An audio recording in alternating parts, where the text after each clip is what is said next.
우리들은 많은 사람들과 더불어 관계를 맺으면서 삽니다. 그런데 그 관계에 따라서 어떤 것은 사람들에게 부끄럽게 여겨지는 경우가 있고 어떤 것은 좀 자랑하고 싶은 게 있습니다. 이제 그런 과정에서 행복한 일도 생기고 혹은 마음이 몹시 아픈 일들도 생깁니다. 먼저 부끄러워했던 경우 한 가지 예를 들면 이런 게 있습니다. 이제 1학기 기말고사도 끝났고 집에 일찍 귀가하는 것이 기뻐서 친구들과 더불어 제잘제잘하면서 신장로길을 따라 올라가는 한 여고생이 있었는데 너무나 홀가분하니까 깔깔대고 웃으면서 그렇게 걷고 있다가 저 만치 앞에 그 폭염 아래서 무거운 짐이 잔뜩 실린 리어카를 힘들게 끌고 올라가는 어떤 남자의 모습이 눈에 들어오는 순간 이 소녀는 경직되었습니다. 왜냐하면 그 리어카를 끌고 가는 분은 이 소녀의 아버지였기 때문입니다. 얼마나 더운 날씨인데 웃옷은 벗어서 리어카 위에 걸쳤고 런닝셔츠를 입으셨는데 땀에 젖어서 등판에 찰싹 달라붙은 채로 힘들게 바닥을 내려다보며 한 걸음씩 옮겨가는 그 가파른 신장로길을 걸어 올라가는 그 아버지를 보면서 갑자기 부끄러운 생각이 들었습니다. 친구들이 그가 내 아버지인 걸 알면 어떡하나, 친구들이 너희 아버지 막노동하는 분이었어? 이렇게 알까봐 부끄러운 생각이 들었다고 합니다. 그래서 아버지와 눈을 마주치지 않기 위해서 얼른 친구들 뒤에 몸을 숨겨 그 곁을 빠르게 통과해서 지나갔습니다. 아버지가 나를 봤을까? 못 봤을 거야. 리어카를 끊으라고 아버지는 땅만 내려다보고 계시는데 어떻게 날 보겠어? 아니야. 조잘거리는 소리에 우리 집에도 저런 딸이 있는데 하면서 고개를 옆으로 돌리셨으면 날 봤을 거야.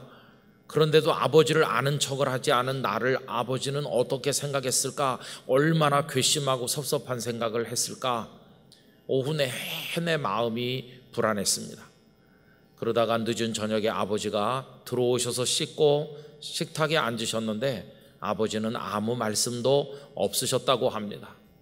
못 봤기 때문인지 보셨지만 일부러 말씀을 안 했는지는 알 수 없었으나 그 밤새 소녀는 눈물로 지새우고 아버지 죄송합니다.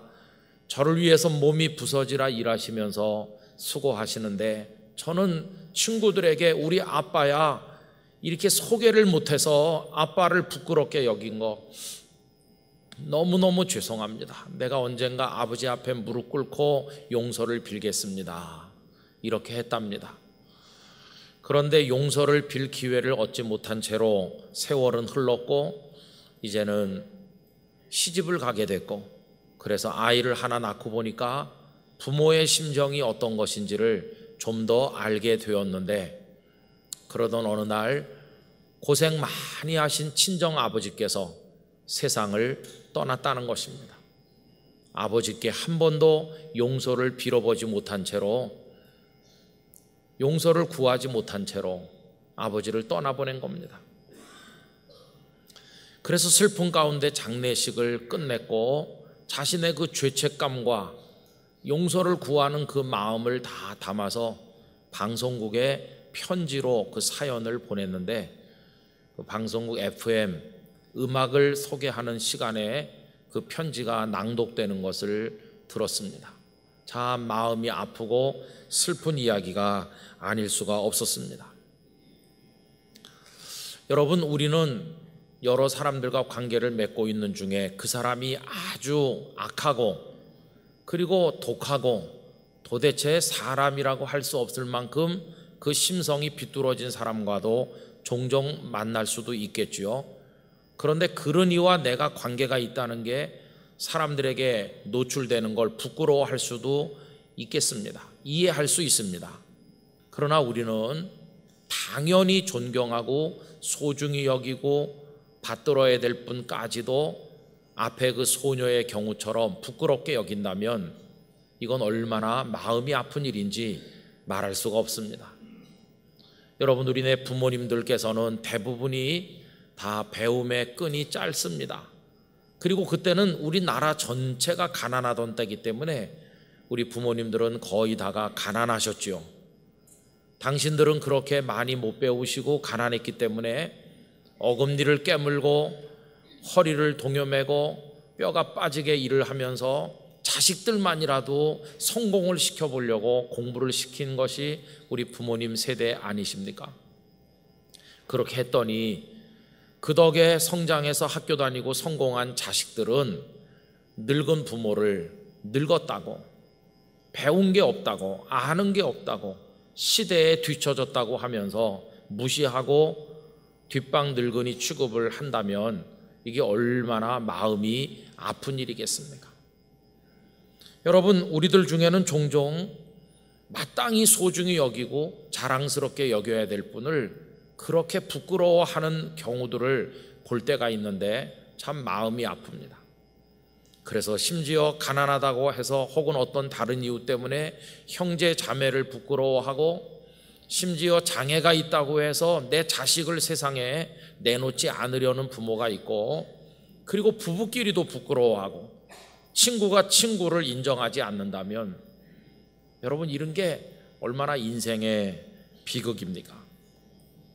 저는 영락교회 성도들은 소중한 분을 소중히 여길 줄 아는 마음을 가지게 되기를 원합니다.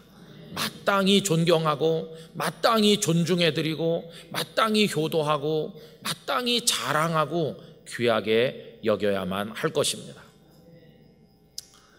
또 그런가 하면 다른 사람들에게 좀 자랑하고 싶어하는 경우도 많이 있습니다. 제가 영락교회에 와서 많이 들은 자랑이 뭔지 아세요? 목사님, 우리 두 사람이 누구한테 주례받았는지 아세요? 한경직 목사님이에요. 그걸 엄청나게 자랑하시고요. 우리 애들이 누구한테 주례받았는지 아세요? 하도 많이 들어서 이제 다 잘 알죠. 한경직 목사님께 주례받았다고 자랑하시는 거죠. 한경직 목사님은 우리 모두가 소중하게 존경하는 영적 스승이신데, 그런 분이 우리 부부를, 우리 아이들을 주례해 주셨다, 이거 자랑하고 싶은 거죠.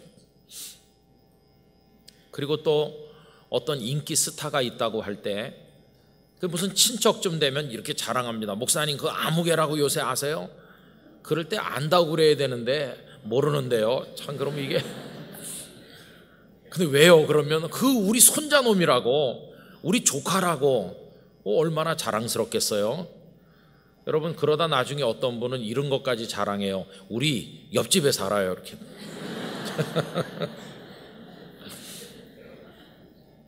그럼 여러분, 우리가 이렇게 세상에서 또 그분과 나의 관계가 남들에게 좀 알려졌으면 하고 자랑스럽게 여기는 이들이 있다면 우리가 최고로 자랑스럽게 여겨야 될 분이 누구시겠어요? 예수님이십니다. 예수님. 내가 예수님의 사람이라는 거, 예수님께서 나의 주님이시라는 거, 그분과 내가 이런 관계에 있다고 하는 거 정말 온 세상에 자랑해야 되는 거 아니겠습니까? 예수님은 최고이신데요. 그런데도 현실 속에 보면 그렇지 않은 경우도 있어요. 어떤 분은 예수님을 굉장히 미워하거나 싫어하는 이들도 있는 것 같습니다. 왜 그런가 했더니 예수님과의 관계가 좀 이게 잘 안 됐어요. 아까 제가 인기 스타 얘기를 했습니다마는 아무리 뭐 조카나 친척이 인기 스타라고 해도 나랑 관계가 이게 삐뚤어지면 이럴 겁니다. 누가 그 스타에 대해서 막 얘기하면 그만 얘기하라고. 아니, 왜 그 유명한 사람을 내 조카인데, 내 친척인데 난 안 좋아한다고. 그럼 상대방이 깜짝 놀랄 거 아니겠어요? 아니, 왜? 하여튼 그래, 그러니까 내 앞에서 그 녀석 얘기하지 마. 그거나 비슷하죠. 여러분, 예수님이 최고이신데 예수님과의 나와의 관계가 뭔가 잘못되면 예수님을 미워하거나 싫어하는 사람도 있을 수가 있겠습니다. 또 그런가 하면 예수님을 믿는다고는 하기는 해요. 그런데 어정쩡한 이들이 있어요. 교회도 오고 예배도 드리고 나 예수님을 믿어 하지만 사람들이 몰랐으면 하는 사람들도 있더라는 것이에요. 전에도 말씀드린 것처럼 제가 방위 소집해가지고 갔더니 80명이 입소했는데 끝날 무렵에 중령님이 오셔서 교회 다니는 사람 손들어라. 근데 80명 중에 딱 2명 들더라고요. 제가 알기로도 훨씬 더 많이 있는데 얼떨결에 못 들었던지 손들었다 무슨 일 당할까 겁나서 안 들었던지 아니면 부끄러워서 안 들었던지 그런 거 아닙니까? 2명 그 앞으로 나오라고 찬송가 불러보고 사도신경 해보라. 그래서 제가 합격해가지고 따라갔더니 군목님이었어요. 군목님. 너 여기서 교회에서 일하라고. 그래 제가 그 목사님 모시고 교회에서 일하는 교회 방위가 되질 않았겠습니까? 방위 중에서 거룩한 방위가. 근데 그 외에 다른 친구들은 손을 안 드는지 몰라요. 여러분 요새 회사에서도 내가 교회 다니는 거 위에서 몰랐으면 좋겠다 그런 사람도 있다고 그러니까 이게 좀 문제죠, 그죠? 여러분 그런가 하면 예수님이 나의 주님이시라는 걸 온 세상에 자랑하고 싶은 사람들이 있잖아요, 그죠?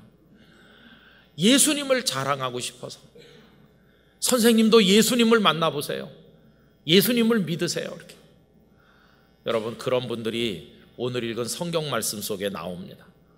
게네사렛 사람들인데 여러분 이 게네사렛이라는 곳은요 그 갈릴리 바다의 북서쪽에 위치하고 있는 마을들을 말합니다. 아주 평온한 곳이죠. 근데 거기 있는 분들은 예수님께서 자기들 마을에 오셨다는 말을 듣자마자 막 눈빛이 반짝이고 걸음걸이가 빨라지고 사방으로 뛰어다니면서 사람들을 예수님께로 데리고 오는 일을 했다는 겁니다. 그게 오늘 읽은 말씀 35절입니다. 우리 다 같이 읽어보실까요? 그곳 사람들이 예수이신 줄을 알고 그 근방에 두루 통지하여 모든 병든 자를 예수께 데리고 와서. 아멘. 이분들이 막 사방으로 알려서 사람들을 예수님께로 계속해서 데리고 온 것입니다. 저는 우리 영락교회 성도들이 오늘날의 게네사렛 사람들이 되셔야 한다고 생각합니다. 우리가 게네사렛 사람이 돼야 되는 것이죠. 그래서 많은 분들을 예수님께로 모시고 오는 것입니다. 생명 대각성 운동은 바로 그 일을 하는 것입니다. 다른 많은 분들을 예수님께로 모시고 오는 것이죠. 이분들이 동네방네 뛰어다니면서 예수님을 막 이렇게 이야기하는 모습이 우리 영락의 성도들 가정에서 이웃에서 직장에서 여러분들이 모여 앉아 있는 곳곳에서 이루어지기를 원합니다. 그래서 예수님을 이야기하고 예수님께로 사람들을 모시고 오는 겁니다. 그러면 이 게네사렛 마을 사람들은 어떻게 이 일을 하게 됐을까요? 우선 기본적으로는 그들이 예수님이 누구이신가를 알았기 때문입니다. 예수님이 누구이신가를 모른다면 예수님께로 가자 이렇게 할 수가 없는 게 아니겠습니까? 여러분 이들은 저 갈릴리 지방 변방 사람들입니다. 그저 농업, 목축, 일부는 갈릴리 바다에 물고기 잡아서 근근히 살아가던 사람들이 대부분입니다. 그러므로 이들의 생활 수준이나 사회적인 여러 가지 조건은 부자들이 많이 살고 학자들이 많이 살고 지체 높은 권력자들이 많이 살면서 성전을 주름잡던 그런 이들이 밀집해 있는 예루살렘의 주민들에 비하면 배움도 짧고 가진 것도 적고 여러 가지 면에서 많이 뒤떨어진 사람들이라고밖에는 말할 수가 없습니다. 그러나 이 게네사렛 사람들이 예루살렘 주민들보다 훨씬 뛰어난 게 하나 있었는데 다른 게 아니라 예수님을 안다는 것입니다. 여러분 예수님께서 그 주변에서 많은 사역을 하셨기 때문에 그들은 예수님을 자주 보았고 자주 그 말씀을 들었고 자주 그분 곁에 있었고 그분께서 하시는 일을 그들은 다 익숙하게 알고 있었습니다. 무엇보다 이 복음서에 기록된 예수님의 놀라운 능력이 나타난 이적들을 그들은 다 보고 듣고 경험해서 알고 있었기 때문에 완전하진 않지만 자신들의 경험의 한도 안에서 예수님께서 어떤 분이신지를 그들이 알고 있었다고 하는 것입니다. 게네사렛 주민들이 알고 있었던 그 예수님은 다른 선생님들과 차원이 다른 진리를 말씀하는 스승이었고, 또 연약한 사람들을 다 무시하고 깔보고 그러던 세상이지만 그분은 연약한 사람, 가난하고 병든 사람, 소외된 사람 기꺼이 맞이해 주시고 그들 곁에 다가서시는 목자 없는 양들처럼 불쌍히 여기고 사랑하시는 그런 스승이라는 거 게네사렛 사람들이 알고 있었고, 또 그분 속에는 상상도 못할 능력이 있어서 어떤 병든 자든지 인생이 무너진 사람이 오더라도 치료되고 회복된다는 걸 그들이 알고 있었던 것입니다. 예수님이 어떤 분인지를 알고 있기 때문에 사람들을 예수님께로 데리고 갈 수가 있었던 것입니다. 오늘 이 자리에 계신 성도 여러분, 우리 영락교회 성도님들은 예수님을 어떤 분으로 알고 계십니까? 예수님이 어떤 분인지를 알아야 다른 사람들을 예수님께로 모시고 올 수 있는 거 아니겠습니까? 여러분, 제가 알고 있는 예수님은 어떤 분일까요? 예수님은 제가 이 땅에 태어나서 가장 그 이름을 많이 귀로 들은 분이십니다. 또 제가 입을 열어 누군가를 불렀는데 그분보다 더 많이 부른 적이 없는 예수님, 그 이름 얼마나 많이 불렀는지, 예수님은 저에게 그런 분이십니다. 예수님은 제가 요만했을 때 저를 신나게 하셨어요. 왜냐하면 그분이 탄생하셨기 때문에 신나는 즐거운 성탄절이 있는 거 아닙니까? 그분이 안 태어나셨으면 성탄절이 어디 있고 크리스마스 선물이 어디 있어요? 야, 예수님 덕택에 선물 받네. 그 다음에 예수님 덕택에 즐거운 여름 성경학교가 있는 거예요. 여름 성경학교 돌아오기만을 손꼽아 기다리면서. 좀 큰 다음에 어머니는 저와 함께 기도하는 걸 계속 하셨습니다. 제가 넘어져 무릎이 깨지든 배가 아프든 뭐 열이 나든 병원에 데리고 가고 약 발라주기 전에 먼저 기도부터 했습니다. 하나님, 우리 운성이가 무릎이 까졌어요. 아프지 않게 낫게 해주세요. 그래서 저는 배웠습니다. 예수님은 저의 모든 삶에 제일 먼저 불러야 되는 분이라는 걸 배웠어요. 그래서 초등학교 때도 가서 시험지 꺼내놓으면 예수님, 정답이 뭔지 좀 알려주세요. 그리고 제가 아프고 그러면 늘 예수님을 찾았어요. 그러다 중학교 3학년 때는 여러분 아시는 것처럼 7달이나 병원에서 병명도 모르는 마비되고 뒤틀리는 병을 알았지만 주님의 능력으로 완전하게 고침받지 않았습니까? 예수님은 저에게 그런 분이셨어요. 목사가 돼서 목회를 하면서 성도님들과 교회 일을 의논하지만 성도님들도 어떻게 할 수 없고 저도 어떻게 할 수 없는 문제들도 있었는데 그럴 때 맨 마지막에 찾아갈 분이 예수님이셨어요. 예수님은 제일 먼저 부르는 분이었고 제일 마지막까지 부르는 바로 그분이 예수님이셨어요. 그리고 예수님의 이름으로 기도드리옵나이다. 아멘. 이렇게 함으로써 그 예수님은 죄인인 나를 하나님과 연결시켜주는 그 징검다리, 중보자가 되어 계십니다. 그뿐이 아니죠. 예수님은 저를 위해 십자가 지셨고 그 피를 흘려 모든 저의 죄를 씻으셨고 앞으로도 씻으실 것이며, 예수님은 또 부활하셔서 언젠가 제가 이 땅의 숨이 끝나더라도 영원한 생명의 천국으로 저를 데려가실 저의 주님이십니다. 여러분, 이 사실은요 오늘 본문의 게네사렛 사람들은 몰랐던 겁니다. 왜냐하면 이때는 예수님께서 아직 십자가 지신 것도 아니고 부활하신 것도 아니기 때문에요. 그러나 우리는 그걸 다 알고 있어요. 게네사렛 사람들은 예수님께서 병든 자를 고친다고 해서 데려갔지만 우리는 병이든지 영이든지 그것이 영육의 어떤 문제, 인생 죽음의 문제까지 예수님이 다 해결하시는 줄 믿고 살고 있고 사람들을 예수님께로 인도하게 된 것입니다. 그래서 저에게 있어서 예수님은 그런 분이세요. 우리 영락교회 성도님들에게 예수님 역시 그러한 분이신 줄로 믿습니다. 그래서 예수님 없이는 살 수 없는 사람이 됐기 때문에 목사가 된 것입니다. 이 예수님의 이야기를 많은 분들에게 해야 되겠다. 지금까지 예수님 이야기를 많이 해왔고 앞으로도 하게 될 것이고요. 만약에 제가 예수님을 증언하는 일을 못하게 된다면 저는 그냥 껍데기만 남아있는 존재가 되는 거 아니겠습니까? 이게 제가 살아계시고 지금도 제 곁에 계신 예수님을 만난 결과인 것입니다. 우리 영락의 모든 성도들이 그 예수님을 만나고 그 예수님 알고 그 예수님 의지해서 살아가시게 되기를 바라는 것입니다. 예수님이 이런 분이시라는 걸 안다면 우리 많은 사람들에게 예수님을 자랑해야 되는 것이 결코 부끄러워할 수 없어요. 능력으로 쳐도 그런 분이 없으시고 우리를 향한 사랑으로 따져도 예수님 같은 분이 없으시고 십자가를 지기까지 우리를 사랑하셨는데 이 예수님을 왜 부끄러워하고 숨기겠습니까? 만인 앞에 예수님을 드러내야 될 것입니다.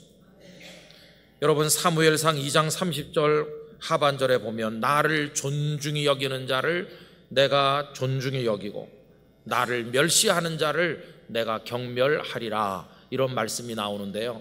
우리 예수님을 잘 알고 예수님을 높여드림으로써 예수님을 귀하게 자랑함으로써 예수님으로부터 그렇게 여겨주시는 복을 누리시게 되기를 간절히 바라는 것입니다. 혹시라도 나는 아직 예수님을 잘 몰라 어떡하지 그러는 분이 있다면 기도하시기 바랍니다. 주님, 저 주님을 좀 더 알고 싶어요. 저 주님을 좀 더 깊이 체험하고 싶어요. 저로 하여금 주님을 알아가도록 저의 영적 지각을 열어주시고 저에게 주님의 은총을 경험하는 은혜를 베풀어 주시옵소서. 그렇게 기도하시길 바랍니다. 예수님을 만나면 그저 입은 옷 위에 브로치 하나 더 붙이거나 집안에 꽃 한 송이 꽂는 정도의 변화가 나타나는 게 아니라 예수님을 제대로 만나면 우리 인생이 밑바닥부터 송두리째 새로워지는 놀라운 역사를 경험하게 되는 것입니다. 그 다음에 이 게네사렛 사람들을 데리고 올 수 있었던 이유는 그들의 마음속에 연약한 자들을 향한 안타까운 마음과 사랑이 있었기 때문입니다. 여러분, 그들이 누굴 데려왔나요? 병자들을 데려왔죠. 세상에서는 연약한 사람 무시합니다. 연약한 사람하고 상종하지 않으려고 하는데 이 주민들의 마음속에는 연약한 사람을 불쌍히 여기고 그들을 사랑하는 마음이 있었습니다. 아이고, 저분이 예수님만 만나면 저 고생 안 해도 되는데 내가 꼭 이번에 예수님께로 데려가야 되겠다, 이런 사랑이 그들의 마음속에 있었음을 알게 됩니다. 여러분, 우리 영락교회 성도들의 마음속에도 연약한 이들을 향한 사랑의 마음이 솟아나기를 간절히 원합니다. 어떤 분들은요, 어떤 사람이 연약한데 선언해버려요. 저 사람은 끝났어, 희망이 없어. 여러분, 그 누구의 인생에 대해서도 희망 없음을 선언할 자격이 우리에겐 없습니다. 우리도 예수님의 눈으로 볼 땐 다 희망 없는 존재였습니다. 그런데 예수 그리스도 안에서 희망 없던 존재가, 멸망할 존재가 하나님의 아들과 딸로 변화된 거 아닙니까? 그러므로 그 사람이 영적으로 육적으로 어떤 연약함을 가지고 있던지 우린 그들을 예수님께로 데려와야만 할 것입니다. 그 다음에 예수님께서 다 새롭게 만들어 주실 줄로 믿습니다. 나보다 돈도 잘 벌고 나보다 더 잘 나가는 어떤 친척이 있을 때 잘 살고 있는데 뭐, 아니요, 그들이 지금 잘 살고 있는 것처럼 보이지만 그게 영원한 겁니까? 곧 끝날 것이고, 예수님 없는 인생은 다 영적으로 연약한 자들입니다. 그래서 그가 지금 현재 잘 사는 것처럼 보여도 누구든지 다 예수님께로 모시고 와야 될 줄로 믿습니다. 우리 속에 그런 사랑의 마음이 있어야만 하는 겁니다. 그리고 또 한 가지 말씀드린다면 이분들 속에는요, 내가 아무개를 예수님께 데려가면 그분은 결코 외면하지 않으시고 그 사람을 환영해 주시고 그 사람을 고쳐 주실 것이라고 하는 믿음이 있었다는 걸 알 수 있어요. 만약에요, 이 믿음이 없다면 내가 누굴 데려가도 예수님이 쳐다도 안 보고 쫓아내면 어떡하나 이래서 못 데려갔을 텐데 주님을 믿는 겁니다. 주님은 다 받아주실 줄 나는 믿어. 그리고 주님이 그를 고쳐주실 줄 아는 믿음, 이런 믿음으로 사람들을 데리고 가서 심지어는 옷자락에 손이라도 대게 해달라고 부탁을 한 걸 볼 수 있죠. 36절, 다만 예수의 옷자락에라도 손을 대게 하시기를 간구하니, 예수님께서 거절하셨나요? 아닙니다. 손을 대는 자는 다 나음을 얻으니라. 그날 그 게네사렛 마을 그 들판이 기적의 현장으로 변한 것을 볼 수 있어요. 저는 영락교회 성도들이 게네사렛 사람이 되셔야 된다고 생각하고요, 영락교회가 게네사렛 마을이 되어야 된다고 생각하고요, 여기서 바로 그 게네사렛에서 있었던 놀라운 일들이 일어나게 되기를 간절히 원하는 것입니다. 여러분, 그 은혜의 종류가 사람에 따라 다를 겁니다. 어떤 분은 예수님 없는 인생 회개하며 이제부터 예수님을 믿게 되는 복을 얻을 것이고, 또 어떤 분은 구체적인 문제 해결을 받을 것이고, 어떤 분은 몸이 낫게 될 것이고, 하나님께서 우리 각자를 향해 준비한 큰 은혜를 허락해 주실 줄 믿습니다. 이 가을에 우리 영락교회가 게네사렛이 되기를, 오늘 말씀이 이루어지는 현장이 되기를 간절히 기원합니다. 기도하겠습니다.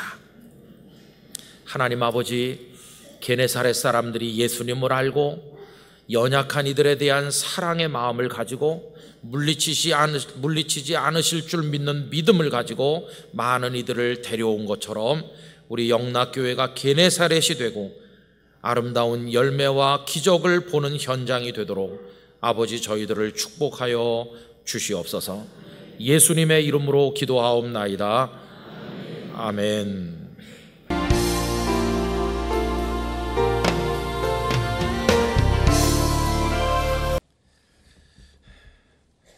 추석을 맞이해서 고향에들 갔다 오셨습니까? 아유, 목사님, 나는 갈 고향이 없어요. 그런 분들도 계시겠지만, 방금 부른 찬송가, 찬양 가사를 들어보면 저 높은 곳을 향하여 날마다 나갑니다. 우리 하나님 계신 곳이 영원한 우리의 고향이라고 믿습니다. 우린 다 고향 갈 준비를 하는 사람들이죠. 믿음 생활 잘하고 하나님 영광 위에 살아가는 영락의 가족들이 되시기를 바랍니다.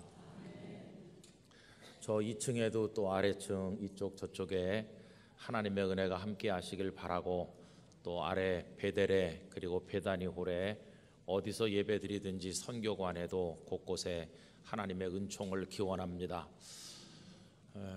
영상 시스템을 새롭게 다 설치를 했습니다. 그래서 본당에서는 잘 못 느끼시겠지만, 아마 베다니 홀에 새로 설치된 스크린으로 제 얼굴을 보는 분들은 김 목사가 점을 좀 빼야 되겠네, 이제는 점과 주근깨까지 다 보이는, 아마 그럴 것 같아요. 그래도 시험에 들지 마시고 예배에만 집중하시기를 바랍니다. 여러분, 오늘 같이 나눌 말씀의 제목을, 설교 제목을 그 유명한 레오 톨스토이의 작품 사람은 무엇으로 사는가에서 빌려왔습니다. 그분은 그 작품을 통해서 사람은 사랑으로 산다는 대답을 하고 있습니다마는, 한 번밖에 살지 않는 우리 인생, 여러분 무엇으로 살면 좋겠습니까?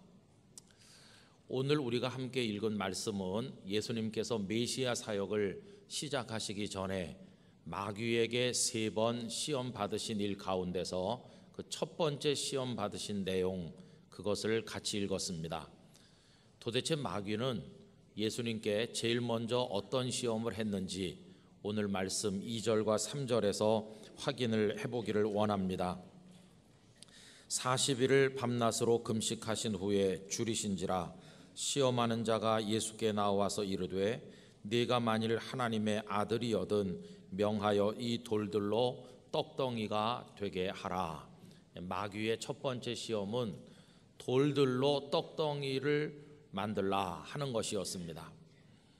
그런데 여러분, 이 첫 번째 시험을 가만히 생각을 해보면 약간 이상하게 느껴지는 점이 있습니다.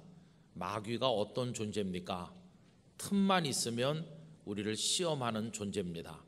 그래서 오늘 본문 3절에도 마귀라고 표현하는 대신에 시험하는 자라고 되어 있지 않습니까? 여러분, 마귀는 작은 틈만 있어도 우리를 시험합니다. 그래서 마귀의 시험에 빠지지 않기 위한 방식은 틈을 주지 않는 겁니다. 운전하시는 분들이 방어 운전을 해야 안전하다고 하는 것처럼 우리 영락교회 성도들 마귀가 찔러대지 못하도록 틈을 주지 않는 신앙생활 하시게 되기를 바랍니다. 그런데 참 이상한 것은 예수님께서 40일 동안 금식을 하셨고 금식을 하셨기 때문에 배가 몹시 굶주려 고프신 가운데 계시니까 마귀가 그 틈을 노려서 먹는 문제를 가지고 예수님께 시험을 했다는 것입니다. 어떻게 보면 공연히 금식하셔서 마귀에게 틈을 주신 게 아닌가, 이런 생각을 할 수도 있다는 겁니다. 금식 안 하셨으면 배 안 고프실 것이고 마귀가 돌로 떡 만들라 뭐 이런 얘기도 안 했을 텐데 하는 생각을 가지게 됩니다. 또 조금 이상한 것은 그렇게 굶주리신 예수님이심에도 불구하고 마귀의 제안을 거절하시고 돌로 떡 만드시는 일을 하시지 않으신 거, 그것도 조금 이상해 보인다는 겁니다. 여러분, 가만히 생각을 해보면요, 마귀가 예수님을 무척 염려하는 것 같지 않습니까?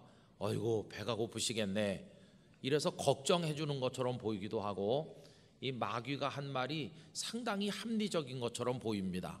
왜냐하면 여기 지금 들판이라 먹을 게 없지만 하나님의 아들이신 예수님께서는 전능하신 분이시니까 사방에 널린 게 돌멩이니까 얼마든지 떡덩이로 만드실 수 있을 거 아니겠습니까? 그래서 예수님께서 오, 마귀가 내 생각을 해주는구나, 여기 먹거리를 파는 데는 없지만 그렇지, 내 전능한 능력으로 널린 게 돌인데 떡을 만들면 되겠어, 이렇게 생각하시고 떡을 만들어 드실 수도 있었을 텐데 그렇게 하시지 않으셨다는 것입니다. 그러면 여러분, 왜 예수님께서는 떡을 만들어 잡수시지를 않으셨을까요? 마귀가 제안한 말이 너무너무 말도 안 되는 황당한 이야기이기 때문에 안 하신 것일까요? 그건 아닙니다. 방금 전에도 말씀드린 것처럼 상당히 합리적인 제안을 한 거 아닙니까? 사실 우리가 살면서 신앙생활 할 때 마귀의 시험을 이기기 어려운 이유가 뭐냐 하면요, 그 이유들 중에 하나가 처음부터 마귀가 말도 안 되는 이야기로 우리에게 다가오면 우리는 이길 수 있습니다. 그 말도 안 되는 소리 집어치워라. 근데 마귀가 속삭이는 내용이 아주 합리적이고 타당해 보일 때가 많기 때문에 그걸 이기기가 어렵다는 것입니다. 예를 하나 들어보면 예수님께서 십자가 지시기 전에 베다니 마을 시몬의 집에서 예수님을 위한 잔치가 열렸을 때 나사로의 여동생 마리아가 값진 향유를 가지고 와서 옥합을 깨뜨려 통째로 예수님의 발에 붓는 일이 있질 않았습니까? 그때 예수님의 제자 중에 가룟 유다가 마리아를 책망하는 이야기를 보세요. 굉장히 합리적입니다. 요한복음 12장 5절에 보면 이 향유를 어찌하여 300데나리온에 팔아 가난한 자들에게 주지 아니하였느냐 하니, 다른 복음서에 보면 무슨 의도로 이것을 허비하느냐 하는 구절이 거기 덧붙여져 있어요. 아니 마리아, 아니 이걸 다 단번에 이렇게 쏟아버리면 어떡해? 이건 허비하는 것이지. 예수님도 이거 원하시지 않을걸? 이거를 팔아서 가난한 사람들 나눠주는 게 훨씬 더 좋은 일 아니겠어? 여러분 어떠세요? 이 말을 들어보면 유다가 하는 말이 아주 합리적인 것 같지 않으세요? 그런데 문제는 뭐냐 하면 마귀는 우리에게 굉장히 그럴듯하게 다가오는데 그 속은 시커먼 걸로 차 있다는 게 그게 문제입니다. 유다가 이렇게 말하는 이유가 뭡니까? 정말 가난한 사람 걱정하는 마음으로 말을 한 것이 아니죠. 사실은 그는 도둑이어서 훔쳐가려고 하는 겁니다. 그래서 그 다음 절 요한복음 12장 6절에 다음과 같이 되어 있어요. 이렇게 말함은 가난한 자들을 생각함이 아니요 그는 도둑이라 돈 궤를 맞고 거기 넣는 것을 훔쳐 가밀어라. 가룟 유다가 예수님 제자 공동체 회계를 맡았는데 돈만 생기면 슬쩍슬쩍 빼먹는다는 거예요. 300데나리온이면 굉장한 건데 그거를 갖다 이렇게 쏟아붓지 말고 돈으로 나한테 갖다 주면 내가 좀 빼먹을 텐데, 도둑인데 겉으로 말은 그럴듯하게 하잖아요. 여러분, 이게 마귀의 수법인 겁니다. 절대로 우리 영락교회 성도들 마귀에게 속아 넘어가시지 않게 되기를 바랍니다. 예수님은 마귀가 하는 말의 본심을 다 꿰뚫어 보시기 때문에 돌로 떡 만들라 뭐 이런 데 넘어가신 분이 아니신 것입니다. 그래서 우리가 명심해야 될 게 있어요. 합리적이고 사리에 맞는 말보다 우리 성도들에게 훨씬 중요한 게 뭐냐 하면요, 주님의 뜻에 맞는 것입니다. 합리적이어도 주님의 뜻이 맞지 않으면 그건 따라가서는 안 된다는 사실을 우리가 깨닫게 되는 것이죠. 그날 예수님은 유다가 옳다 이렇게 하신 게 아니라 마리아가 옳다고 칭찬을 하셨어요. 또 예수님께서 돌로 떡을 만드시지 않은 이유가 그렇게 할 능력이 없으셨기 때문입니까? 그게 아니라는 건 다 잘 아시잖아요. 우주 만물의 창조주이신 그분이 능력이 없어서 못하신 게 아닌 것입니다. 주님은 못하신 것이 아니라 안 하신 것이었어요. 자, 그러면 도대체 왜 그렇게 굶주리신 주님께서 돌로 떡을 만들어 잡수실 생각을 하지 않으셨나?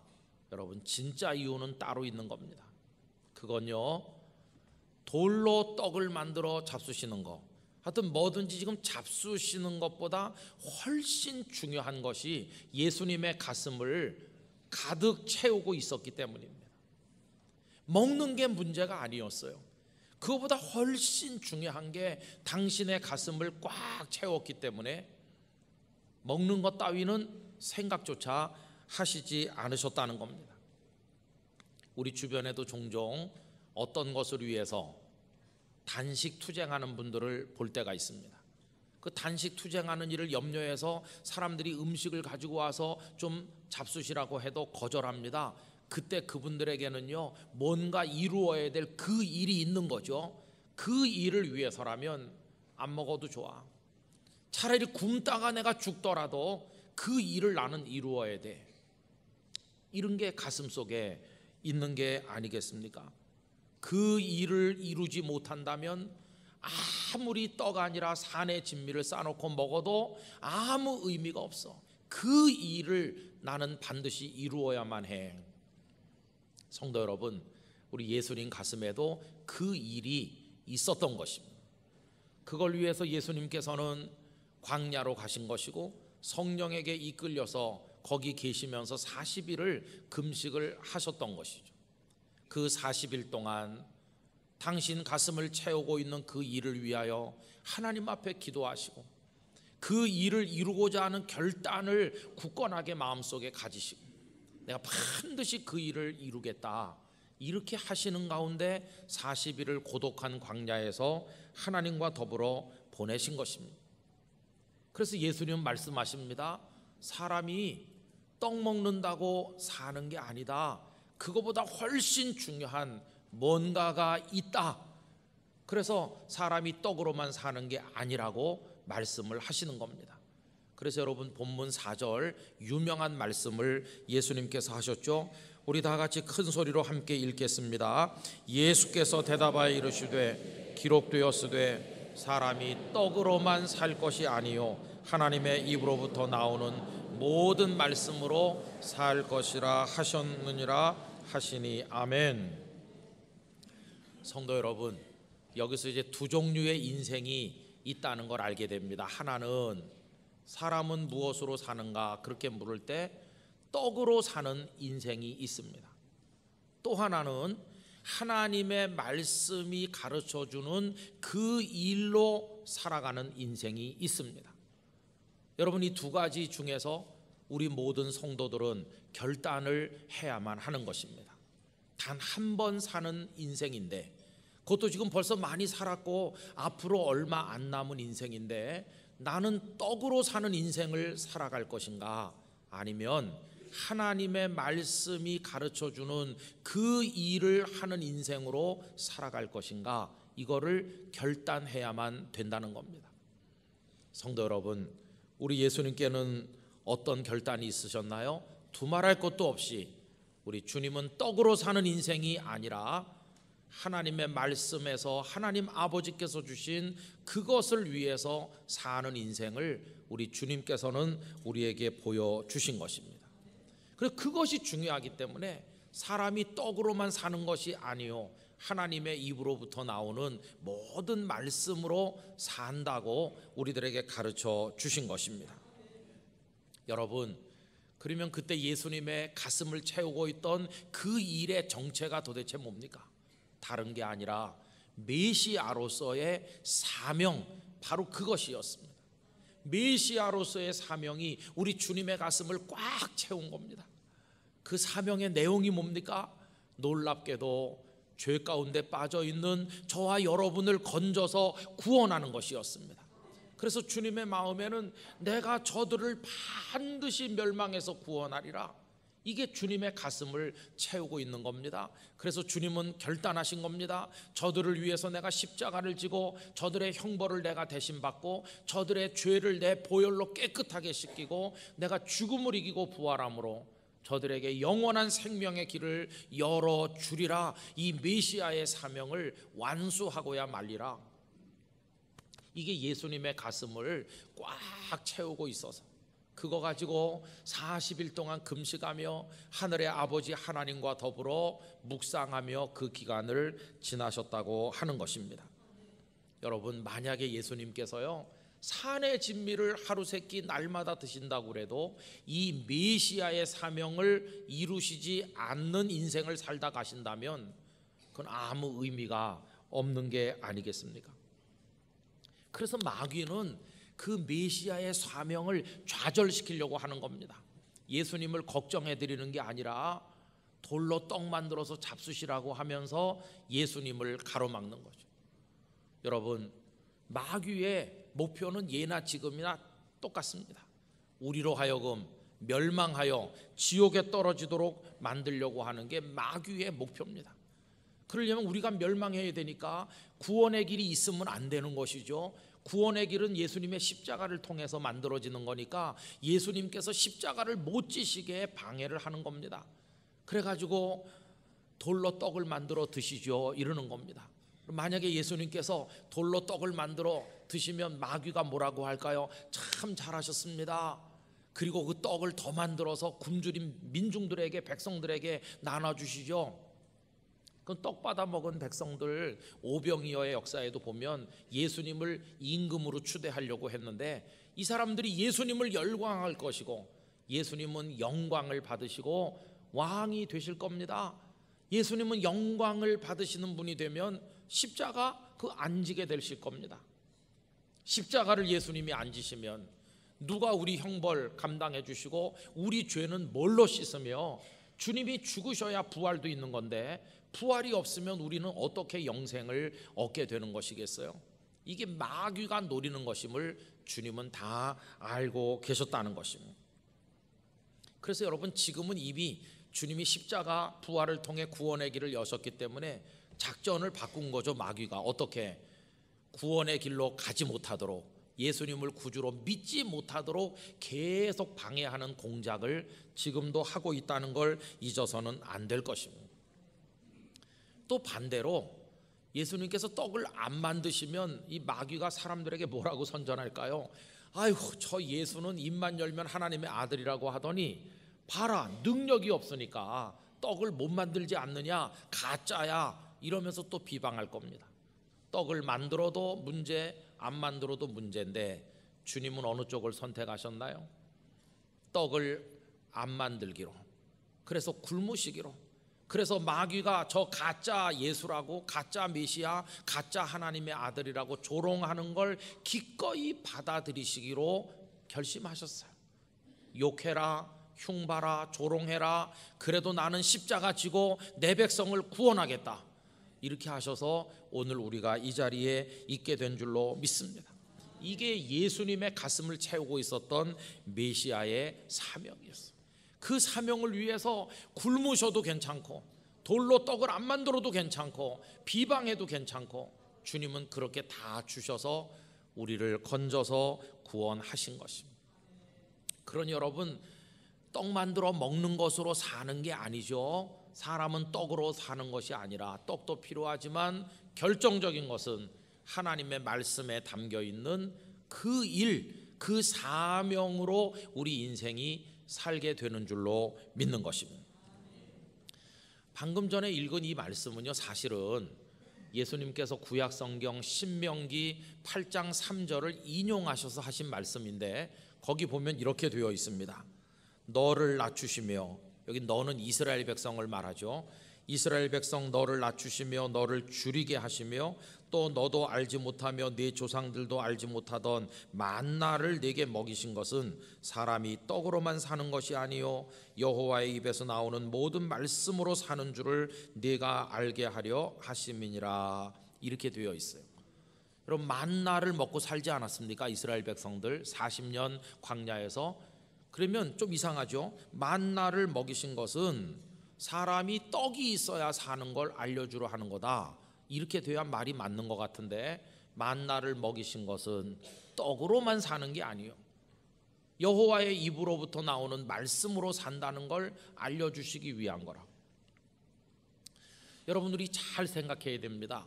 출애굽기 16장에 보면 하나님께서 모세를 통해 말씀하십니다. 내일 아침에 너희가 진 바깥에 나가면 이렇게 하얗게 눈처럼 내려있는 게 있을 텐데 그거 가져다가 떡 만들어서 과자 만들어서 먹어라. 나가보니까 거기 만나가 내려있었잖아요. 말씀대로 광주리 들고 나갔더니 먹을 게 생긴 거예요. 사람들 무슨 생각할까요? 아, 하나님의 말씀대로 하니까 먹을 게 생기네, 이렇게 생각해요. 여러분, 틀린 말입니까? 맞는 말입니까? 맞는 말이죠. 지금도 하나님의 말씀대로 살면 먹을 게 생깁니다. 말씀 속에 축복이 들어있어요. 그런데 문제는 그것만 생각하면 안 되는 겁니다.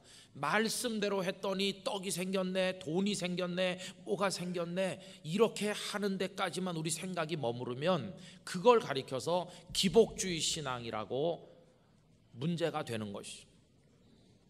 여기서 한 단계 생각을 더 해봐야 되는 겁니다. 하나님께서는 왜 그러면 만나를 주셨을까? 그 목적을 생각해 봐야 되는 거죠. 여러분, 만나를 왜 주셨나요? 그거는 그거 먹고 힘내서 가나안 땅에 들어가서 하나님의 말씀을 잘 지키고 하나님을 예배하는 영광스러운 내 백성이 되라 하는 뜻으로 오늘 만나를 먹게 하신 것이, 만나가 목적이 아니고 영광스러운 하나님의 백성으로 가나안 땅에서 하나님을 높이고 사는 그게 그 백성들의 목적이었다고 하는 것입니다. 여러분, 여기서 우리는 잘 기억을 해야 되는 것이죠. 만나가 중요한 게 아니라 만나를 주신 목적이 중요한 것입니다. 떡이 중요한 것이 아니라 떡 먹는 목적이 중요한 것입니다. 여러분, 우리가 무슨 떡을 얼마나 많이 먹을까에 관심을 가져서 그게 본질이 되면 안 되고, 그걸 넘어서 이 떡을 먹고 내가 무엇을 위해 살아야 될 것인가, 이 생명의 힘을 가지고 무엇을 위해 살도록 하나님께서 내게 복을 주시는가, 이거를 생각하는 사람이 되어야만 한다는 것입니다. 무엇을 위해 살까? 그게 어디 담겨 있습니까? 하나님의 말씀 속에 다 담겨 있습니다. 그래서 여러분, 우리는 하나님의 말씀을 진지하게 받아서 하나님께서 나로 하여금 무엇을 위해 살라고 말씀하시는가, 그걸 깨닫고 그걸 붙들고 살아가는 게 본질이지, 만나 그 자체가 목적이 되는 것은 아니라는 것을 꼭 기억을 해야만 할 것입니다. 그런데요, 왜 인생들이 다 뒤틀리느냐? 이 삶의 목적을 생각하는 게 아니라 뭘 먹을까? 떡에 따라 사는 인생이 되는 게 그게 문제입니다. 그래서 사람들의 관심이 온통 어디가 있는지 아세요? 누가 더 맛있는 떡 먹나? 누가 더 큰 떡 먹나? 누가 더 많이 먹나? 온통 거기에 목적이 가 있는 게 그게 문제예요. 그래서 떡을 추구하는 인생을 다 사는 것이죠. 그런데 여러분, 지금까지 어떤 장례식에 가서도 조사를 하는 분이 이렇게 하는 거 들어본 적 없습니다. 여기 돌아가신 선생님께서는 살아생전에 맛있는 걸 엄청 많이 잡수고 갔습니다. 참 훌륭한 인생을 사셨어요. 이렇게 조사하는 거 저는 한 번도 못 들어봤어요. 맛있는 거 많이 먹었다고 훌륭한 인생이라고 말하는 거 못 들어봤어요. 오히려 정반대가 아닙니까?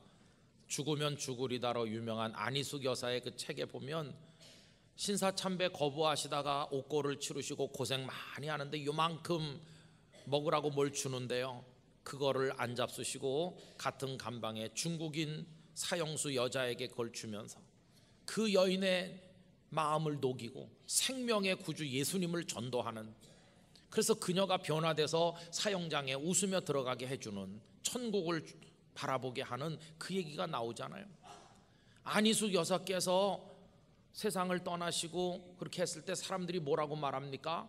이렇게 말하죠. 선생님께서는, 여사님께서는 주님이 주신 사명 위에서 당신이 잡수실 것도 안 잡수시고 살다 가셨습니다. 참 위대한 인생을 사셨습니다. 그러니까 여러분, 많이 잡수셔서 빛나는 인생이 아니라 오히려 굶었기 때문에 그 인생이 빛이 나는, 우리 그런 거를 깨달을 수 있지 않습니까? 그런데 오늘날 물질 문명의 이 시대는요, 사람들로 하여금 더 큰 떡, 더 많은 떡, 더 맛있는 떡, 떡만 바라보며 달리게 만들지 무엇을 위해 살아야 될 것인가를 이야기하지 않아서 다 떡밖에 모르는 인생으로 우리를 괴물같이 만들고 있다는 겁니다. 저는 정말 가슴 아픕니다. 여러분, 텔레비전 채널 돌려보면요, 다 먹는 방송이 절반이에요. 먹는 방송. 대한민국 정신이 다 썩어 들어가는 거예요. 거기 보면요, 저만치 생겨가지고 더 이상 많이 안 먹어도 될 것 같은 분들이, 유명한 분들이 나오셔서 이건 이렇게 끓여라, 저렇게 데펴라, 뭐 저렇게 삶어라 그러면서 재료는 어디서 구하고, 네, 그런 방송이에요. 왜 우리나라 그런 데서는 먹는 것만 보여주고 굶더라도 사람답게 사는 정신을 넣어주는 메시지가 없을까? 온 국민을 갖다가 그냥 이 대한민국이 다 돼지우리 깐이 되는 것 같아요. 우리를 돼지처럼 만드는 거 아니에요. 웃으면서 말하지만 국민의 정신이 다 병들어가는. 여러분, 그러니까 인생의 목적이 없잖아요. 그 톨스토이의 일화 중에 이런 게 있죠. 막 바쁘게 가는 청년분들 어디 가는가? 공부하러 갑니다. 아, 그래, 공부해서 뭐 하려고? 돈을 많이 벌려고요. 그 다음에 뭐 할 건데? 예쁜 여자랑 결혼하려고요. 그 다음에는 행복하게 살려고요. 그 다음엔 죽겠네요. 아, 그러면 자네는 지금 죽으려고 이렇게 급하게 뛰어가고 있는 것만. 목적이 없으면 그렇게 되는 거예요. 목표 상실의 시대죠. 오늘 저녁에 뭘 먹는가가 뭐 그렇게 중요합니까? 그렇죠. 내 가슴을 채우고 있는 무엇을 위해 살아야 될까 하는 것을 하나님의 말씀에서 발견하고 그거 위해 살아야 되는데 우리 그게 없어요. 그래서 공부를 열심히 하려는 사람들은 있지만 그 공부를 해서 무엇을 위해 사용할 건지를 고심하는 사람은 참 드문 것 같습니다. 권력을 잡으려고 혈안이 된 사람은 많은데 그 권력을 가지고 어떻게 국민들을 정말 섬길까를 고민하는 사람은 별로 없는 것 같습니다. 돈을 많이 벌려고 혈안이 된 사람은 많죠.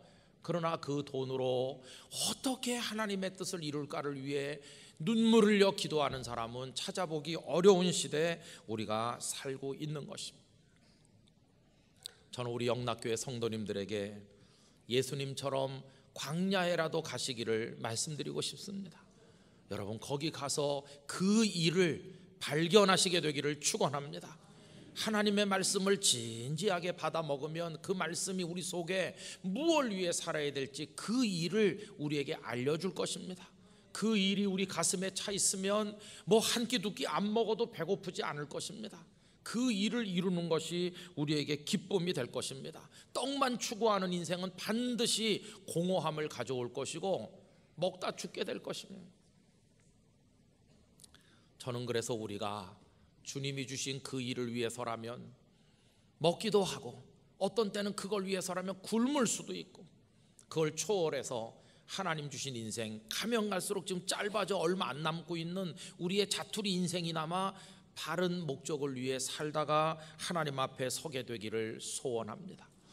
그것을 뭐 하나님의 나라와 의를 위해서라고, 아니면 하나님의 영광을 위해서라고 어떻게 표현해도 괜찮고, 우리의 처해 있는 인생의 환경이 다르니까 우리 가정, 우리 일터, 우리 교회, 우리 어디서든지 간에 하나님은 나에게 이걸 맡기시는구나, 말씀이 나를 그렇게 가르치는구나, 그거 받아 먹으면 우리는 다 배부름을 얻을 수가 있게 될 것입니다.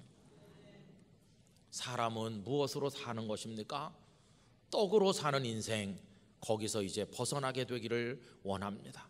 떡도 있어야 되겠으나 그보다 훨씬 중요한 말씀 안에 담긴 그 일을 위하여 우리 영락의 성도들이 걸어가실 수 있기를 진심으로 기원합니다.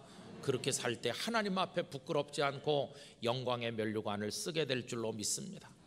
잠시 후에 우리는 성찬식 때마다 불렀던 찬송을 부를 텐데요, 그 찬송은 말씀의 떡을 먹여달라고 하는 것인데, 그 안에서 우리의 가슴을 채우는 거룩한 그 일이 여러분들에게 전달되시기를, 그리고 그걸 위해 살아가시게 되기를 주님의 이름으로 축복합니다.